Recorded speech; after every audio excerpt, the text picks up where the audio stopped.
Ang isa pang humingi ng malaking sahod para maglaro sa Gilas Pilipinas mga idol at Justin Brownlee good news.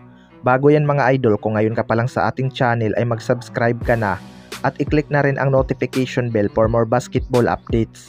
Isa nga sa mga pinakamalaking panalo ni Justin Brownlee mga idol ay ang Asian Games.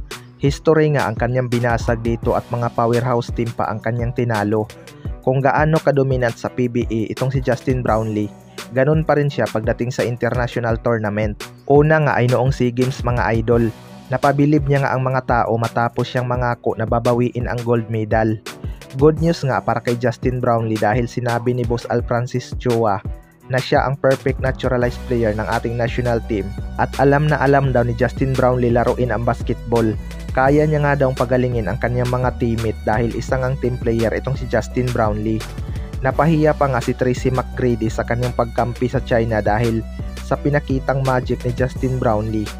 Walang ang nagawa ang China sa kanya noong in-game, kaya panigurado magiging residence importa din siya ng ating national team na Gilas Pilipinas kapag healthy. Si Coach Tim Con lang din talaga mga idol ang may malaking potensyal at nakakaalam sa laro ng isang Justin Brownlee, kaya sana sila ang hahawak sa ating national team.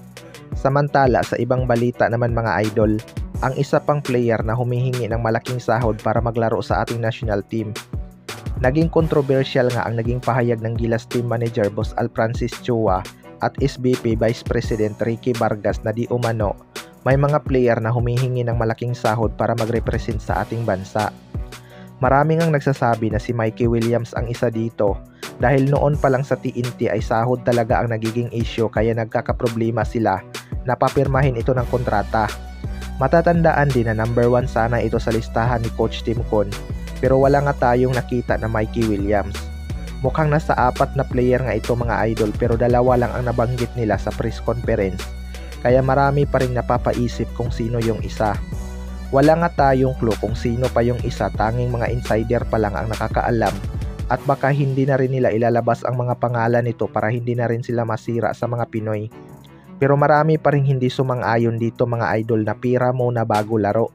Dahil unang-una sa lahat, moral nga ng bansa natin ang pinaglalaban dito kahit sina Ange Kwame at Justin Brownlee ay lumaban para sa Pilipinas kahit walang dugong Pinoy. SMC naman ang humawak sa Gilas Pilipinas at alam naman natin na galante ang mga ito pagdating sa mga bonus. Kaya natural lang talaga na ganito ang magiging reaksyon ng mga tao sa mga players na to. Sana lang ay magbago pa ang kanilang isip sa mga darating pang tournament.